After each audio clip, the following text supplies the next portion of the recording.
I'm just sitting here thinking about all of this. I really like the point about needing to be willing to reach out and ask for help. Yeah.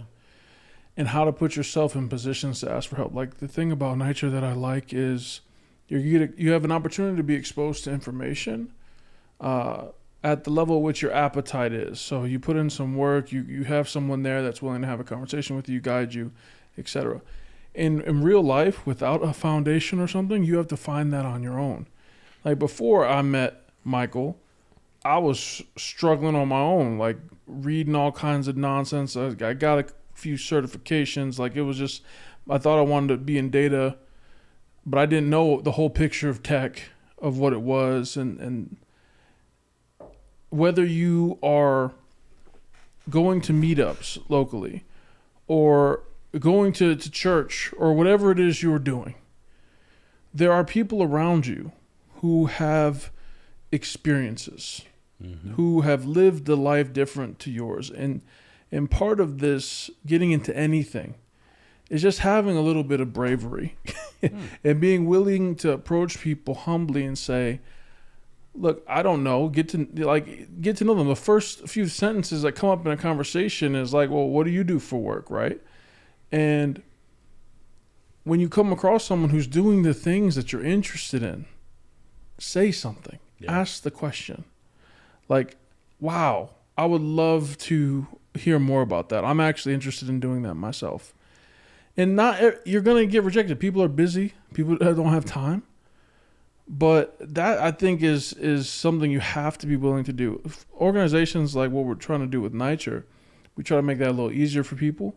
Because for me, I didn't grow up and have anyone in tech that I could go to. So by the time when I met Crump, it was like, oh, he just happenstance. It felt like almost, but I still view it as a blessing that someone with this wealth of knowledge and experience could actually point me in a direction. could point me and say, go this way, because I didn't even know a direction to go in at the time.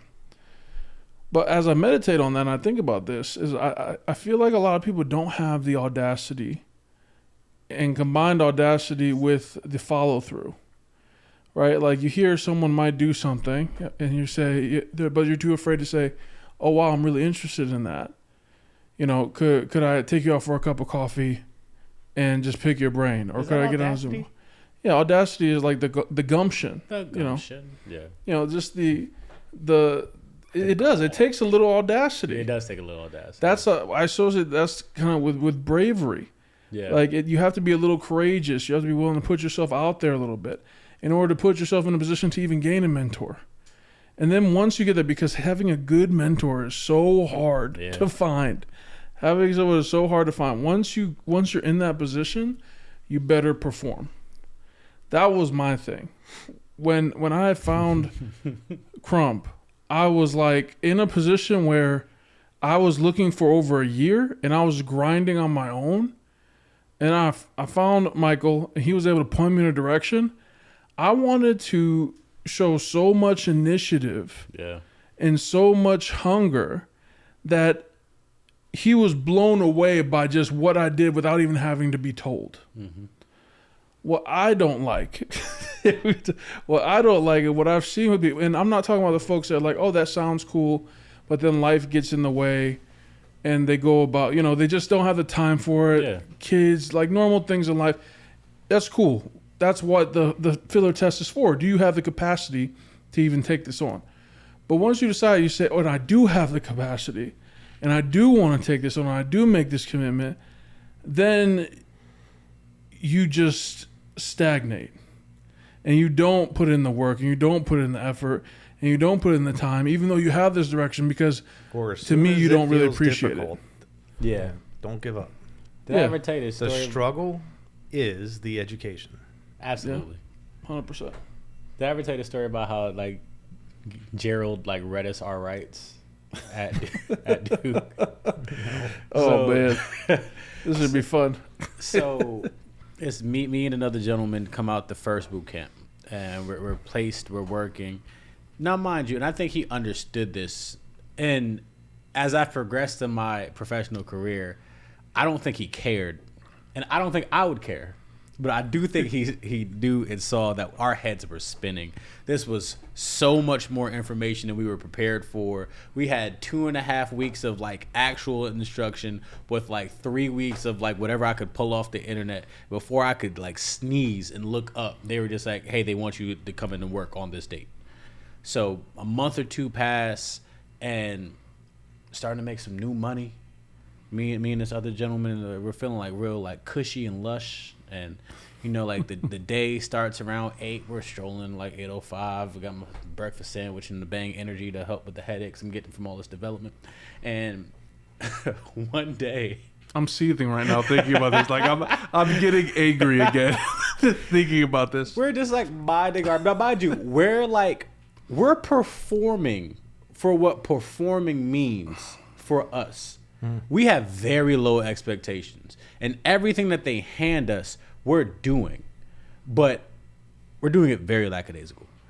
And one day, he's literally just sitting there. He's just like, "Stop what you're doing," and we're just like, "Okay, like, what's up, man?"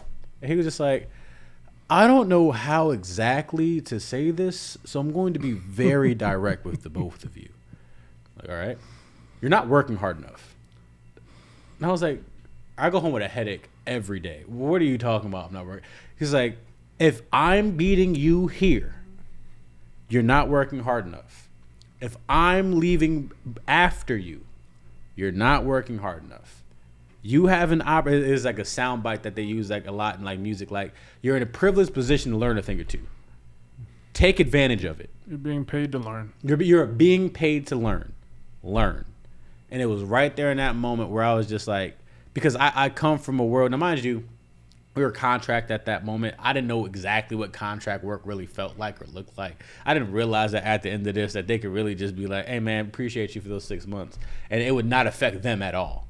So right there in that moment, it was just like, okay. So still, like, I was going to continue to beat my head against the proverbial like tech wall. So I just had to find other ways to be valuable in those moments. That's actually kind of what led me to Agile. Like, we had more than enough minds to develop. Our process was garbage. You know, they were handing out that red Bible, that Jeff Sutherland twice to work in half the time book. I think I got the book It around was probably here somewhere. around here. They were just handing them out. And I was just like, sure, I'll read it. And as I was reading, I was like, there's a lot of stuff here that could help us. So, like, I read the book. I started implementing the stuff. And before I looked at it, they were just like, hey, you know that thing you're doing for your team? And I was like, sure. Like, we want you to do it for 6 of our teams. And then that split into what I currently am. So it's those type. But I also know that he knows now, although he won't stop, you can't have, like, that level of conversation with everybody. Which is why I really appreciate and believe in that filler or that filtering that you guys do with that initial course.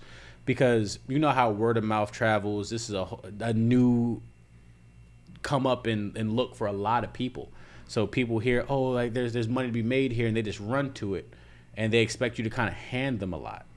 But you guys just kind of put it in their hands. Like, And I'm not going to do this for you. no, exactly. I'm not. And I've made that mistake. I have made that mistake where I'm literally spending hours on Zoom. I'm reading books with people. I'm helping people do their tests. And then it's like, have you ever seen the movie Mean Girls? It's been a long time. That's one of my favorite movies. This is It's a a very classic. it's a classic quotable movie. I don't even know if I've seen the whole thing or not. Oh, you got to. Got Tina Fey Lindsay plays a Lohan teacher. at her finest. Absolutely. Tina Fey too. 100%. I'm a very big Tina Fey fan. And Tina Fey has Did a you say line. Lindsay Lohan. Lindsay Yes, I Lohan, said like Lindsay Parent Lohan. Trap, It's that Lindsay- much of a Lindsay Lohan. throwback. Because it was downhill from there. Yeah, I know. Yeah, But absolutely. That was at the max. Absolutely. That was at the top, peak. top level Lindsay sure. Lohan. But, I mean, poor girl. but we'll celebrate. We'll take the time to celebrate the I greatness hope, here. I hope she's doing well. I hope she's doing well too. The concern in Right? his voice. That's just true. It was He's a such father. genuine concern. You should have the same concern. I You're both do, fathers. but I know. I'm not as concerned as what Crump was. That's I love fair. it. I hope she's fine. Right? It was the subtle whisper Right? that It got came me. from the depths of the yeah, heart. I love it. But I'm not going to talk bad about her. I don't know the girl, man. Tina Fey has a line because like she's like a really smart student, but like she's getting involved with the wrong crowds. She goes, Katie, I'm a pusher.